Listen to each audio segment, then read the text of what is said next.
A church service is being held at the Crossover Church in Kimberley in the Northern Cape for the 5 miners trapped underground at Ekapa mine.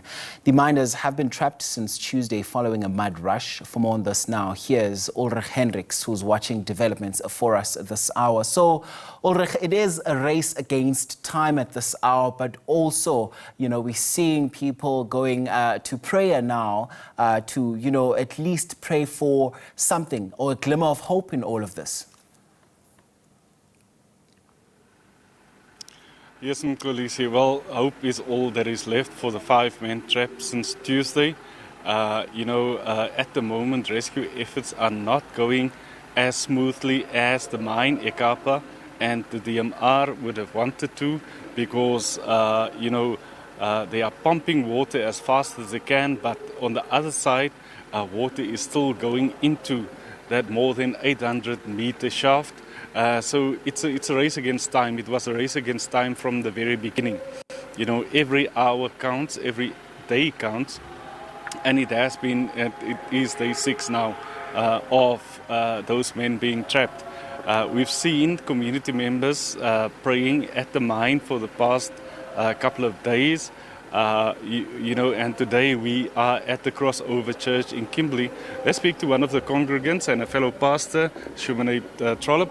Shumane, Pastor, tell us,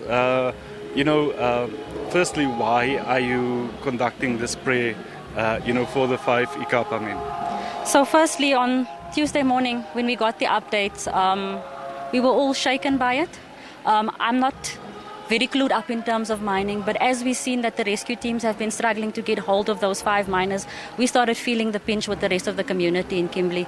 And so this morning, our cry and our plea is just to pray for those families and the rescue teams, as well as every stakeholder of Ekapa mine. Whatever's happening in Kimberley, we feel it with them. We are here for the families, and we're just trusting God to do the impossible, even despite the news that has come out, the social media reports, and currently what's happening on site.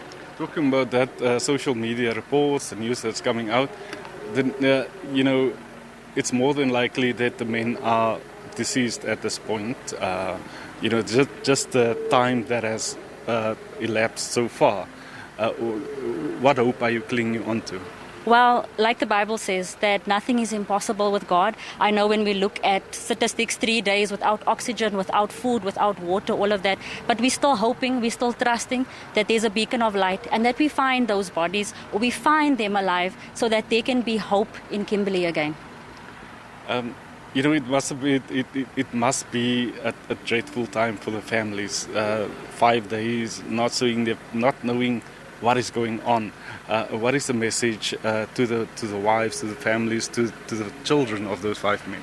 I'd like to say that no pain is wasted. In everything, God has a plan and He has a purpose. And so I hope that in this time that they will feel the comfort of God in this, and to just draw close to each other. Whatever God is doing in this situation, I pray that they will find their hope, they will find their comfort, and that they will be strengthened by the Lord. Pastor Shumane Trollop, thank you very much. Thank you so much. If you'll just stick around for a second. Mkolisi, hope, like you said, is in abundance here at the Crossover Kimberley Church. They're hoping and praying that the men will be found alive.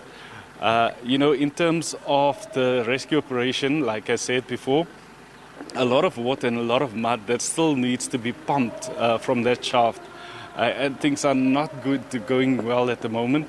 They're saying that they're aggressively pumping because water is coming in, and they're pumping as fast as they can. 2 days ago, they were at 35 meters. Yesterday, the update, they said that they were drilling into some of the stones that were falling into that shaft, and they were putting cameras in there to look for signs of life. None were detected, but they're also pumping oxygen into the caves and into the crevices, so that in case the men are still alive, that will prolong basically the way the chances of them being brought up to the surface alive. Mkolisi? All right, Ulrich Hendricks is our reporter watching that story for us. Thanks so much indeed for that update.